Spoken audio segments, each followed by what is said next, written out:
Bonjour et bienvenue sur cette quatrième et dernière vidéo de mes sorcières inspirées d'un élément naturel. Aujourd'hui je me suis intéressée à un champignon de la famille des coprins. Son design est vraiment incroyable avec son chapeau qui se liquéfie sous forme d'espèces de gouttes d'encre ou de magma bien noir. J'aime aussi beaucoup la texture plume ou chevelue que l'on peut retrouver sur le chapeau. En le regardant on a vraiment l'impression de voir le champignon de la sorcière par excellence. Il a l'air toxique et fait pour la confection de potions. Mais en fait, je me suis renseignée, et à moins qu'il ne soit associé à de l'alcool, il est parfaitement comestible. Avec de l'alcool, par contre, il devient en effet toxique. Donc on peut clairement supposer que lors de la réalisation de leurs potions, nos sorcières l'associent avec de l'alcool. Pour ceux qui ne suivent pas mon Discord, vous ne devez sans doute pas savoir que j'ai passé mes 3 premières semaines de septembre en vacances. Et cette série de sorcières a été réalisée en une semaine à la dernière minute pour ne pas laisser la chaîne YouTube à l'abandon. Cette sorcière d'encre était la dernière sur ma liste et avec la fatigue je ne lui ai pas accordé beaucoup de temps lors de l'étape du brouillon. Avec le recul, je me suis rendu compte à quel point j'étais resté très premier degré dans mon interprétation. Le design est clairement celui du champignon. Je n'ai pas cherché à l'adapter et à l'intégrer dans ma conception de la sorcière. Et le pire c'est que je ne m'en suis pas rendu compte tout de suite, ce n'est qu'après l'avoir transféré sur papier que ça m'a frappé. Alors je ne dis pas que ce dessin ne me plaît pas, mais lorsque je regarde mes 3 premières sorcières, on peut clairement voir que si je me suis inspirée des plantes, je ne les ai pas vraiment intégrées au design. Je m'en suis plutôt servi comme une piste d'inspiration.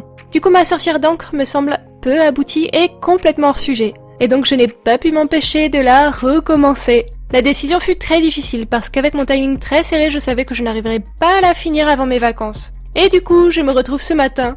Oui, aujourd'hui, le jour de la publication de la vidéo, à essayer de finir mon montage et ma prise de son. Je crois que je n'ai jamais eu à finir une vidéo dans une telle urgence. Mais honnêtement, je ne regrette pas. Je suis bien plus satisfaite de cette nouvelle version du dessin. L'inspiration est plus subtile et donne vraiment un design hyper original et élégant à cette petite sorcière. Pour le médium que j'ai utilisé, j'ai décidé de donner une deuxième chance à mes crayons de couleur Posca. Pour le moment, je ne les avais testés que lors de ma vidéo comparative de différentes marques de crayons de couleur. Ils m'avaient fait une assez bonne impression, mais je n'avais pas eu le temps de vraiment me familiariser avec eux.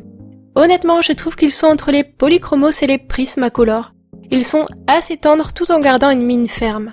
Le rendu est brillant et très saturé. Par contre, j'ai remarqué qu'une fois la zone très saturée par des crayons Posca, on ne peut plus ajouter une nouvelle couche par-dessus.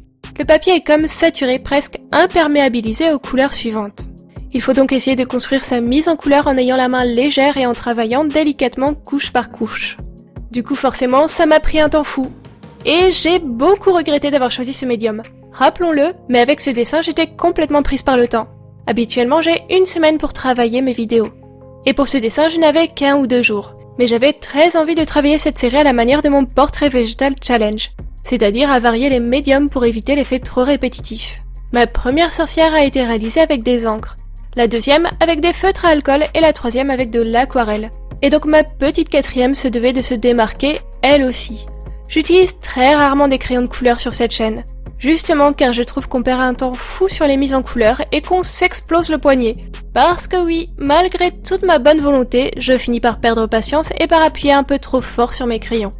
Mais malgré ça, je dois dire que je suis vraiment très contente du rendu que j'ai réussi à obtenir. Du coup peut-être que je referai d'autres dessins en crayons de couleur prochainement. N'hésitez pas à me dire en commentaire si ça vous plairait et quel nom vous donneriez à ma sorcière d'encre. D'ailleurs, sachez que j'ai mis les dessins originaux de ces 4 petites sorcières en vente dans mon album de dessins en vente. Vous retrouverez le lien de ma vente en description de cette vidéo. J'ai plusieurs dizaines d'originaux à vendre, alors n'hésitez pas à y jeter un coup d'œil avant que quelqu'un d'autre n'achète votre dessin coup de cœur. D'ailleurs, je profite de cette vidéo pour faire un petit aparté. Vous êtes assez nombreux à me poser régulièrement des questions en MP ou sur mon Discord, et ça m'a fait réaliser que ma dernière FAQ remonte à plusieurs mois ici sur YouTube. Et je me disais que ce serait sympa de refaire une vidéo dans laquelle je répondrai à vos questions. Alors n'hésitez pas à m'écrire toutes vos questions en commentaire. Plus il y en a, mieux ça sera. Vous pouvez aborder tous les sujets, j'essaierai de faire une sélection assez variée pour que la vidéo soit la plus intéressante possible. Alors merci d'avance pour votre participation. Pour en revenir à mon dessin, je dois vous avouer qu'à cet instant de ma mise en couleur, je commençais vraiment à désespérer d'en venir à bout. J'ai dû mettre 4 fois plus de temps à colorer ce dessin que celui au feutre à alcool.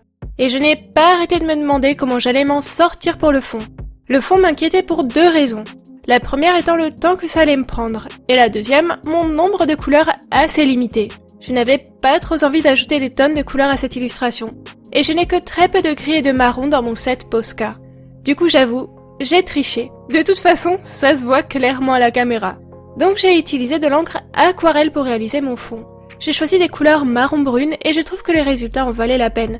Le rendu est très harmonieux et met bien en valeur la tenue grise et noire de ma sorcière. À partir de là, il ne me restait plus qu'à ajouter mes habituels petits détails au Posca blanc. Avec quelques reflets lumineux et quelques étoiles, ça a tout de suite un rendu plus fini et abouti. N'oubliez pas que cette sorcière, les 3 premières de cette série et des dizaines d'autres originaux sont en ce moment en vente, et que le lien de ma vente se trouve dans la description de cette vidéo. En tout cas, maintenant que cette série est terminée, il est temps pour vous de me dire laquelle de ces 4 sorcières vous préférez. De mon côté, je suis ravie d'avoir dessiné cette série. Ces derniers temps, j'avais très envie de me concentrer sur mon univers, sur la magie, le fantastique et les sorcières. Et avec l'arrivée d'Halloween, ça tombe bien car c'est carrément dans le mood du moment.